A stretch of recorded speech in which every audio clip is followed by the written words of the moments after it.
Welcome to my new blog. आजच्या ब्लॉगमध्ये तुमचं स्वागत आहे. आज 26/6 आपल्याला जायचं होतं थोडं बाहेर गावीत. आपण बसलो होतो ऑटोमध्ये. आपलं थोडं काम वगैरे होतं. आपल्याला जायचं होतं नांदुरायला. थोडं गाडीचं वगैरे थोडं काम वगैरे होतं. तर आता आपण पोचलो होतो तिथं बसस्टँड वगैरेमध्ये. आता आपण बसस्टँडवर पोचल्यानंतर आपल्याला अजून एक कार वगैरे आपल्याला करायची होती. तर मग आपण आता समोर कार वगैरेचं वाट वगैरे पाहत होतो. तर आता कार वगैरे आली ती. मग आपण बसलो होता कारमध्ये. बसू शकते आहे कार. मग आपण बसलो होता कारमध्ये बसल्यानंतर आपण पोचलो होतो बाजारात आल्यानंतर तिथं तुम्ही बघू शकता तिथे गर्दी वगैरे होती.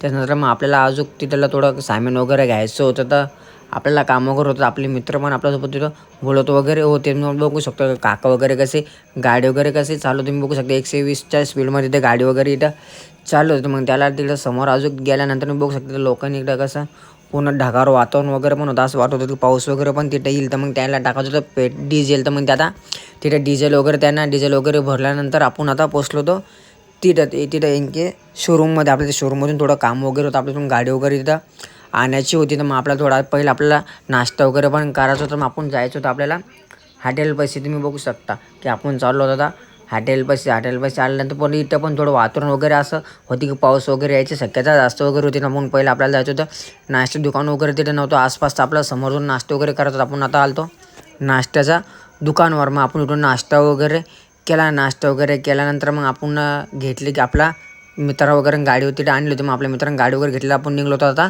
घराकडे. तिथलं काम वगैरे झालं होतं. तुम्ही बघू शकता की सर्व लोकांनी इथं समोरचे कसे इथं वार वगैरे पूर्ण पेरणी वगैरे इथं चालू वगैरे होती. म्हणजे समोर मी तुम्हाला म्हटलं होतं की समोरच्या बाजारातून बघू शकता इथं बाजार वगैरे संध्याकाळ टायमात गर्दी वगैरे इथं झाली होती. त्यानंतर मग अजून आपल्याला इथून थोडं सामान वगैरे घ्यायचं होतं. आपण इथून सामान वगैरे घेतल्यानंतर आपल्याला समोर अजून थोडं बघू शकता आता वातावरण वगैरे पण हे झालं. तर आता आपल्याला वाजले होते 6:30 तुम्ही बघू शकता कसं वातावरण वगैरे झालं. तुम्हाला वातावरण वगैरे मी दाखवून तुम्ही बघू शकता कसं ते समोर पाऊस वगैरे यायची शक्यता होती. मग आपल्याला वाजले होते तुम्ही बघू शकता का पाऊस वगैरे इथं चालू होतं. मग आपल्याला समोर जाऊन थोडं थांबायचं वगैरे होतं. तर मग तुम्हाला हे करू शकता कसं आपल्या तिथे नाश्ता वगैरे पण तिथं आपल्याला करायचं होतं. मग आपण निघलो होतो समोर. मग आपण तिघं वगैरे पुन्हा पाऊस वगैरे चालू होता. थोडं ओलं वगैरे पण झालं होतं.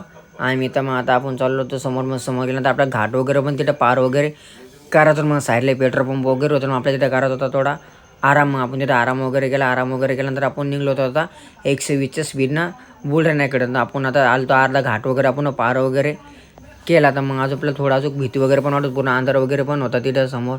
तर मग आता आपण बघू शकता अर्धा घाट वगैरे पार केल्यानंतर आपण आलो आता थोडं वरती बुलढाणापाशी तर मंदिर वगैरे थोडं पार वगैरे केलं. भेटू आता नेक्स्ट ब्लॉगमध्ये.